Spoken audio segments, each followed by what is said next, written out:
steady and true, choosing each other in all that we move.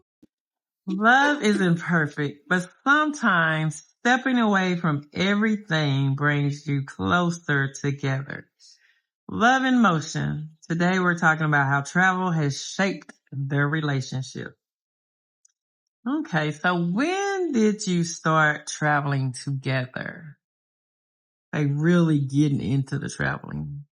I guess it would be pretty close to right at the beginning of the relationship. I recall that when I first moved, Deidre had moved to Dallas. I know Deidre and her mom had gone on a cruise together, and and that was like something I was like, oh, I'd like to do that. And so it was something that was already planned with them. So, so I wasn't a part of that particular cruise, but then after her return and their return and everything, that was my thing. I was like, I would like to do that. And my thing is I have a passion for travel because I like meeting people. I'm a people person. I love to meet people. Mm-hmm. Deidre jokingly tells me that I will talk to a stop sign, But, it's crazy because at the same time, even though she says that, I apparently appear to be very approachable. People will come up to me and talk to me. Did he say appear to be approachable? Apparently. I'm sorry. He said apparently. Apparently. All right. People have a tendency to come to me and just start talking to me. I can be in the store, I can be anywhere, just out in the open, and there are people all around. But people have a tendency to come to me. I don't know what it is. They don't come to me. I mean, I'm just saying, and it's a peculiar thing. But because of that, I think I love people. Yeah. To meet people. And then I love history when I was in school. Probably wasn't one of my favorite subjects, but it became one through travel. It became more important to me. It made me realize that how much I love history because you go to these different places and different countries and things, and you learn about different people, different cultures, the history of their countries and everything, and all of that is intriguing and it's wonderful. And then to actually meet people from different aspects of life and everything like that is awesome. So that's truly a great experience for me. Yeah, I always tell him that people come talk to him because I had this look on my face that they don't even think about talking to me. I am not approachable. I am not approachable. Apparently I am not approachable. I don't want to talk. So our actual first trip together was right after my mom died. It was a group trip I already had planned. And I remember telling my mother that I wasn't going to go if she was still alive. And then I started jokingly saying, oh yeah, I'm going anyway. I already have arrangements for someone to stay here with you. But I knew in my heart of hearts, I was not leaving. And so my mom died just before my birthday. And then our cruise was the end of June. It was 2 to 3 weeks later. So it was nice that was our first trip together. Not because of the fact that it was my mom's death, but it really gave us time to grieve that together because we were both tired, doing everything we had to do for her and everything. So that was our actual first trip together. So I always tease him and tell him I'm one cruise ahead of him because I took my mom on that cruise the year before she died. And I can't even imagine traveling without him. I mean, I've had people ask me to go places, and if it's somewhere he and I have not been together, I tend to not want to go because I want to experience those things with him. Now, I've done work trips without him and things like that, but we really started traveling together when I decided that I wanted to have a travel agency. My mom helped me start this travel agency. The name has changed since then. It was Briscoe's Leisure Travel, and we changed it to Passion and Vacations, but that's what got us started traveling because even growing up when my children were young, if we didn't do anything but drive to Austin, I would say, we're going on vacation. We're taking a trip. So it was always instilled in me that you need to take time away from, the everyday life and just refresh. What does traveling together give your relationship?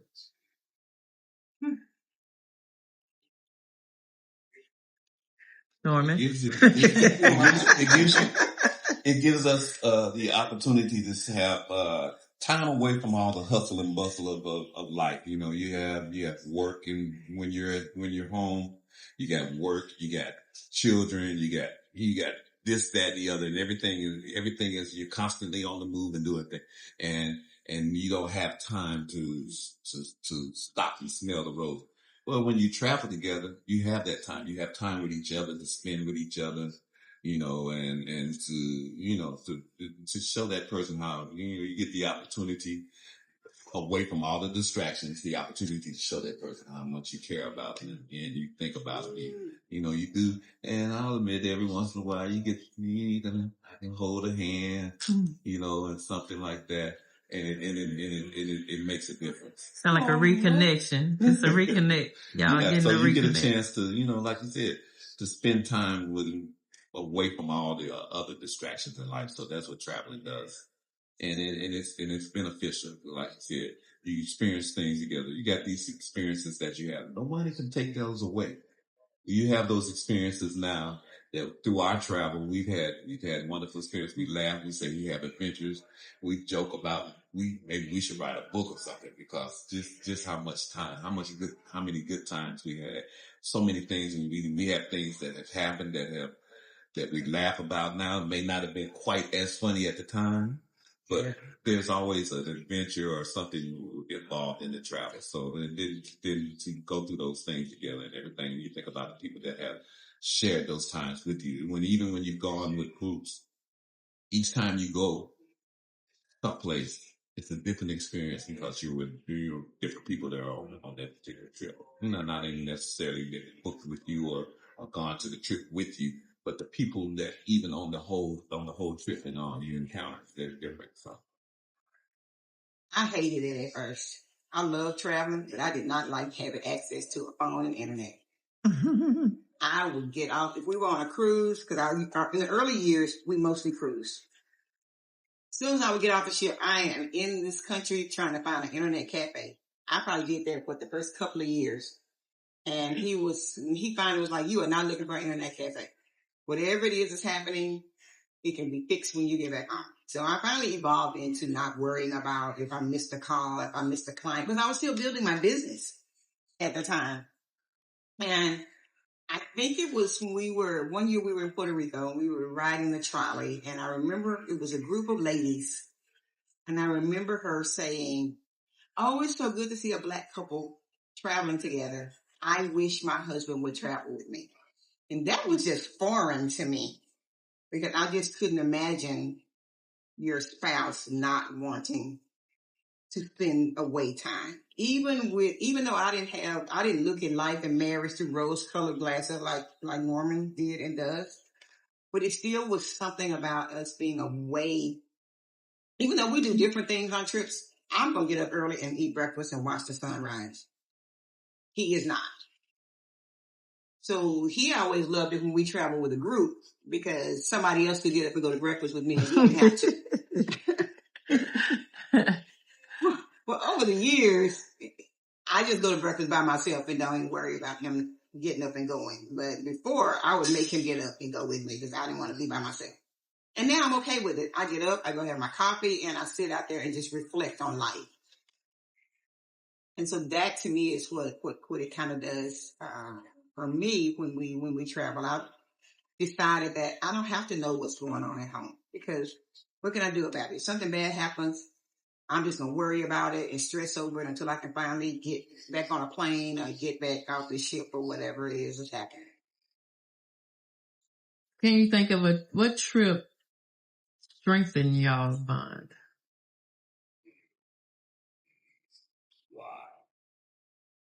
I'll go. I don't really have a trip that strengthened us. Our bond, for me, what strengthened our bond was when we moved out of the country and moved to Puerto Rico. I feel like I needed it. Norman felt like I needed it. People were saying that Norman was the one that wasn't going to like it. He was going to be the one that was going to be ready to come back home. But we felt like we had been talking about it for years that we were going to move. We were going to move. Originally, we wanted to move to Jamaica because that's what we love. But it was too much red tape. And so I remember a friend of ours saying, if you're going to move, pick a date that you're going to move and start packing as if you know you're moving. And that's what we did. Now, when we first got there, believe it or not, I was the one that was ready to come home after the first 2 weeks. Mm-hmm. Our furniture was delayed getting there, and I'm a firm believer that if things don't happen smoothly, then apparently it wasn't supposed to happen. And so we had no furniture. We had a sofa that we bought while we were there. So we were sleeping on air mattresses and sofas. I just wanted to go home. I was like, we can call the shipping company, tell them don't even unpack our stuff. They can just put it back on that barge and take it back to Florida or wherever it came from. He said, we are not leaving. We are going to be here at least 6 months because it's going to take us that long to get acclimated. I had an attitude because I wasn't used to being told no. So after I remember days because we had never been able to spend this much time together. And we've been married 16, 17 years at this point. And we'd never spent that kind of time together for long periods of time. And I remember thinking one day, who is this man? I don't know him. I don't even want to know him. I want to go home. I want to go home. And it was a Sunday afternoon, and I was just laying around. And he said, get up, put some clothes on. We are getting out of here. We lived in a beautiful place. We could look out of our window and see the ocean. And I was just moping because my stuff wasn't there. How crazy is that? Mm-hmm. So we got up and we started walking around in the old city of San Juan, which is where we live. And we ran into a black couple that was walking down the streets. And they asked us something about visiting. And we said, no, we live here. Well, they happen to live there as well. And that kind of gave me a little spark. And he kept saying, we're not leaving. This is the decision we made. We're staying here. And our stuff finally got there. And it still took me, another few weeks or so before I still stopped saying I wanted to go home. And he was like, this is home. Yeah. That's what strengthened our bond because we really got to really know each other. I can say that we knew each other because we've been married for so long. Yeah. But you get into a routine. You get into a habit. You go to work. You deal with the kids. You deal with the bills. You deal with we didn't have any of that stuff to do. All we had to do all day long, every day, was get up, eat some breakfast, and sit outside. Or I would go to the beach. That's my thing. I go to the beach every day, all day. Yeah. And there's a slower way of life there. We didn't have a car. So we became locals. Riding the bus. So walking. Norman can tell you about our first bus experience. We'd ride the, of course, the city bus to get around. So, and it was quite intriguing and interesting. So we rode the bus to the grocery store, bought all these groceries and everything, and rolled back with our groceries on, and carrying the groceries and everything. So it was an experience. So we were, as Deidre said, we were indulging in the culture. Yeah. It was, and we had a good time. It was very interesting. We experienced quite a few things during that time, and I think, like I said, it's fond memories now. But there are times that there's things that made us realize that we was actually, if you think about it, being there in Puerto Rico, just us two. Yeah. We had to get to know each other and talk to each other. Yeah. So hey. And we were very skinny. Even a lady that owned a restaurant near us talked about how she told Norman that when we first started passing her store, that all this stomach had gone away, and because we were walking up and down the hills, we walked it. We didn't have a car. a lot of walking. We didn't have a car. Yeah. And there are a lot of hills there, so and we lived in a second floor walk up with no elevators. No elevators. So you would go up 2 flights of stairs, and then you would walk through a courtyard to get to our apartment. Oh, yeah. So yeah, we were in pretty decent shape. Our IKEA experience was really, because you walk up those steps, walk up those hills and everything. So we even got together when we started saying we're gonna go out and walk. Yeah. Go walk just for the exercise part of it and everything. Yeah, our IKEA experience though. When we bought some furniture, there's nowhere to park because the streets are like this. So I would have to drop him off. He would get the boxes out. People laugh about IKEA furniture not being any good furniture, but when you're having to haul it up 2 flights of stairs, that's a good old head. And a whole bunch of boxes because it's 1,000 boxes. Oh, yes. It was late at night. There was not a car in sight until I would try to stop and wait for him to come back. Then a car would show up. Yeah, so it was. I would circle the block, and he would come back down and get the next box. So yeah, we laughed about it. We laughed about our experience in Puerto Rico. There's so many good things that we experienced. So even when we go back, we feel, we've gone back a few times since, but we feel so, I guess, at home because we've been there. We lived there and everything. Mm-hmm. So I was laughing one of the last times we went. I was driving on the highway, and I signaled to get out of the particular lane I was in, and they were like, "What are you doing?" I said, "I'm getting out of the lane because that highway was messed up right there." She said, "Boy, we've been gone for probably this amount of years. That highway probably fixed by now." And sure enough, it was still messed up right in this spot. I was like, "See," but it was just funny that you just and to when we get there, we kind of still know how to get where we're going and everything. So it was quite interesting. It was fun. I don't know if there's a specific trip. I would just say the bond would be like how you said when Granny passed. That was a time when y'all bonded. That's what I was going to say. That was a bonding trip there at that time. I would maybe say South Africa was a great trip. And then we really got to learn some cultural things that to help our relationship. In South Africa. When we went to South Africa and in China, because you get to see how other people's lives are. So there's no one thing. I think about a trip that's it was kind of. He remembered the question. Yeah. To me, is a trip. When we went to Puerto Rico that time, my mom and them church was on the cruise, and we didn't tell them about it. But I think what also kind of made me feel good and we bonded more because there was a young couple that I don't even think they were they weren't a part of the group, but they went on a tour that we went on. And that young couple, the young guy was talking to me and all, and he was like, what is it that I need to learn about marriage and this, that, and the other and everything. So I think in the process, then you realize what, at that point in time, telling him what he needed to know or what we thought he needed to know, and to learn that all those other men had the same. Yeah. We basically had the same ideology about what marriage was and how to go about it. And so that let me know, okay, so I'm on the right track. So it made me feel even that much closer and bond more to you in that regard. How are you different as a couple when you travel? Well, that's simple because when you travel, like I said, the main thing is those problems at home or whatever, those worries that you had at home, and not necessarily problems, but just the hustle and bustle, working, the scheduling and everything that you do at home.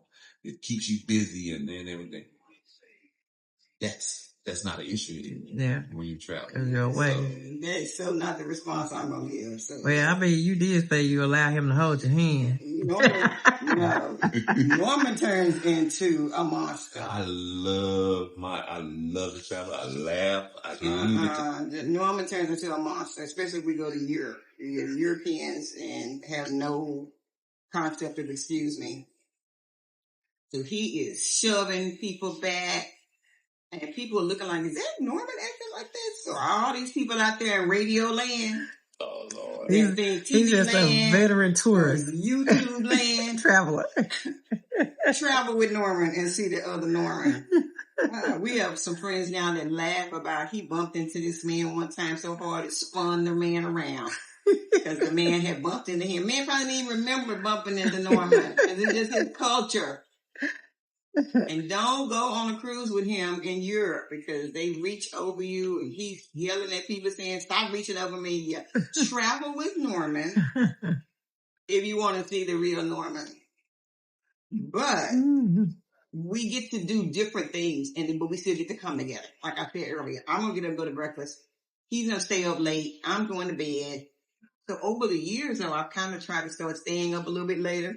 But now he's changed. He be like, oh no, we're not going to a show tonight. We're going to bed. It's late. We tired. So we do a lot of different things. So I was telling someone the other day, you may not remember this, and we do different things on different trips. And some of the stuff that we do, people probably think is boring. But we happened to get an ocean view cabin one time that had floor to ceiling windows.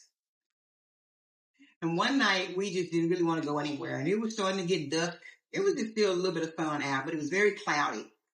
So for an hour and a half, we just sat on the floor and looked at the clouds and started talking about what the shape was. Well, we thought, oh, that looks like a bear. Or whatever, yeah, so. We did that for hours, just sitting there. We almost missed dinner because we were just sitting there describing the shapes of all the clouds. Yeah, that was good. So that's how, you get to be different. I get to be me without judgment. Mm-hmm. And she said, you get to meet different people. We met two ladies on this last cruise and we started sitting and just sharing and telling things about things that were going on in our life. We sat down at lunch and the next thing we knew, they were clearing the tables for dinner. I know we sat there a good 6 hours just talking and being able to free things that you're holding back that you can tell a stranger. And then you realize there are other people in this world that are going through things too. You are not on this road alone. And he never remembers people's names. No, not me. He called a girl KK. Her name was Ray Ray. And he said KK with conviction, like he just her and I still talk to each other. We still laugh about her being KK. Yeah. They enjoyed that the entire rest of the cruise every time. Well, let's see what KK thinks. So that's crazy. But traveling together has taught y'all what? I think that love is universal. You see it not just here in the States, not just on a cruise with the people on the cruise. You see it when you go abroad. When you go to different countries and places, you see that people love each other. There's so much more to life than your backyard. There's so much more to people than the people in your nucleus. Travel has taught me that you don't have to be in a box. Norman and I get flack a lot. We used to get flack from people that say black people don't go there. But why not? Why not? Don't put me in that box of what black people do and don't do. It has taught me to get out and explore things and try to learn things. I say all the time, I'll try just about anything once. Because how do you know you don't like it if you don't do it? Mm-hmm. So I tried to get Norman to swim with the sharks in a cage in South Africa. I'm real big on getting him to try things. Were you going to do it too? No. I was going to video. Okay, because I said. I was going to video him. You did say. I was going to video him doing because Norman almost killed me in Puerto Rico in a kayak. Mm-hmm. So, yeah, no. I was going to video him swimming in the cage. This looked fun, but he wants you to do it. I mean, everyone should try something. Everybody should. Yeah. And that was my thing for him to try. Did she tell you about the kayak? That was something else she volunteered me for. ATV? But yeah, the kayak came because she actually volunteered me to, what's that board? Paddleboarding. I signed him up. He didn't know he was signed up for it till we got there. He thought it was us. And so when the guide up there, he said, well, I want y'all to do a kayak. And we were like, okay. No, I didn't say okay. Yeah. You and the guy said okay. Yeah, so we jumped in the kayak and did the thing. No, I got pulled into the kayak. Yeah. Tell the story right. So Deidre was supposed to be help. You're supposed to help us. She's not. Well, why are we going this way? Because you're not helping. And they're all people are people wherever you go, ultimately. And they're all thriving for the same thing. To be accepted and loved. And so that's what I think.